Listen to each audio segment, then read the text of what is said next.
NBC News just put out a hit piece on one of my friends, and I really do not like it.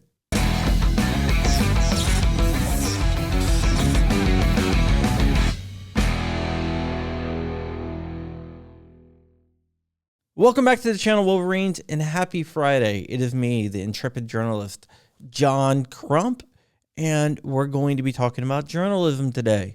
But before we do that, if you can like and subscribe, comment down below how much of a trash organization NBC News is, I would really appreciate it. It would mean the world to me and everyone else.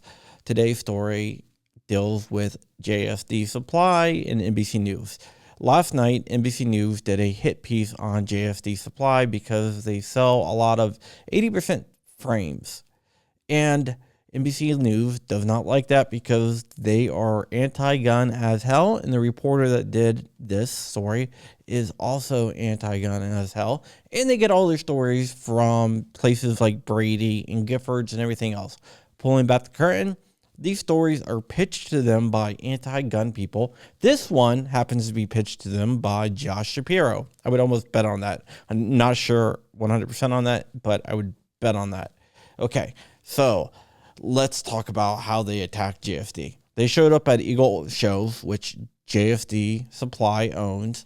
JSD Supply is an awesome company. JSD is owned by Jordan Vinroe, who's one of the nicest guys in the world, and I hate to see him being dragged through the mud. He is kind, caring, considerate, and that's why we call him Saint Vinroe. Okay, so NBC News did a hidden camera report by going into the gun show and filming themselves buying a 80% kit. There's nothing illegal about that or anything else.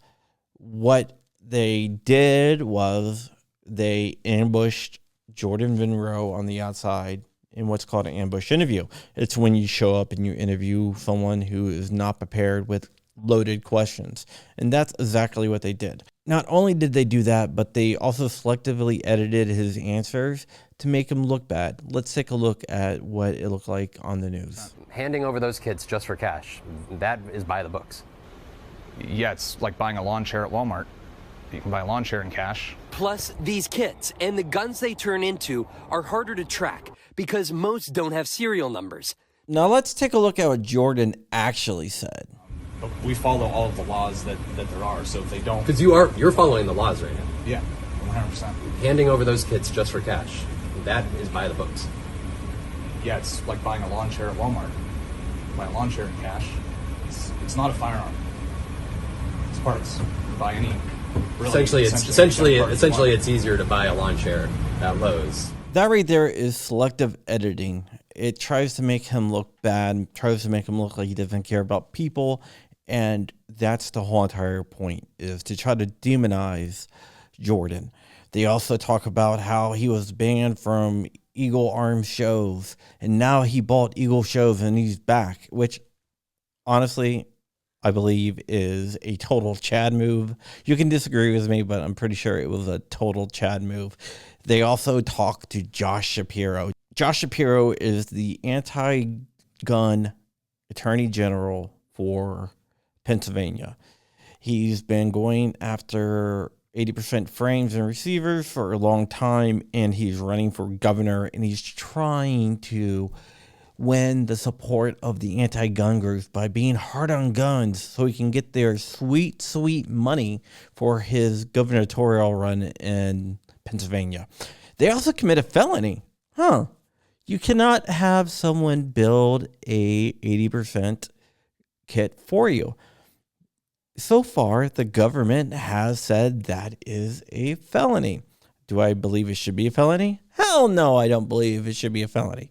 But it is. They violated the law by having someone build their 80%er into a fully functioning firearm. I wonder if they're going to get charged. I would doubt it since it's Josh Shapiro. Then they went back and reported YouTube videos of people talking about 80%ers and how to build them. So they went back and they injected themselves into something which journalism is supposed to be neutral. It's not supposed to be this opinion stuff. This right here is an opinion stuff. This isn't part of my journalism. My journalism is over on amaland.com. So they went ahead and inserted themselves in there by reporting these videos to YouTube, to Google, to try to get the videos removed.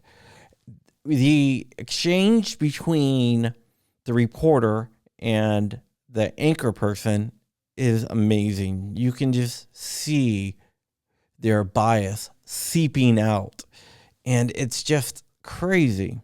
Wow, Vaughn, you're here with me in the studio. I'm shocked by so many things you showed us there. They're getting YouTube to pull down videos of P80s and unfinished frames and receivers. It's almost like they don't want people to exercise their constitutionally protected right to make their own firearms. Sounds pretty totalitarian to me. Why is YouTube not doing something? They've said that they would try to pull some of those videos down. They're still up. This has been a persisting problem. Now, we filmed some of this a couple weeks ago, and of the 3 videos that we actually used in this piece, one of them had been removed by YouTube, but 2 others were not removed until today when we flagged them to YouTube. Now here comes the new update. Meta shut down JSD Supply's Instagram page. Why did they do that? Well, I used to work for Meta when it was Facebook, and Instagram is part of Facebook, so I did some digging around, and it comes to find out that NBC contacted Meta about JSD's Instagram page.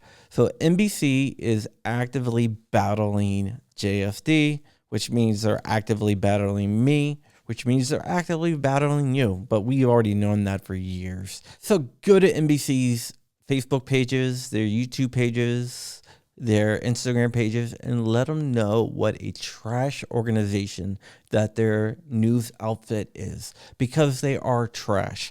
They are pathetic. And that's why their ratings suck. All right. My name is John Crump. I love you all. Stay ever vigilant. Stay ever free. Keep in the fight. Go St. Vinroe and the guys over at JSD Supply. And I'm out of here. Wolverines, motherfucker.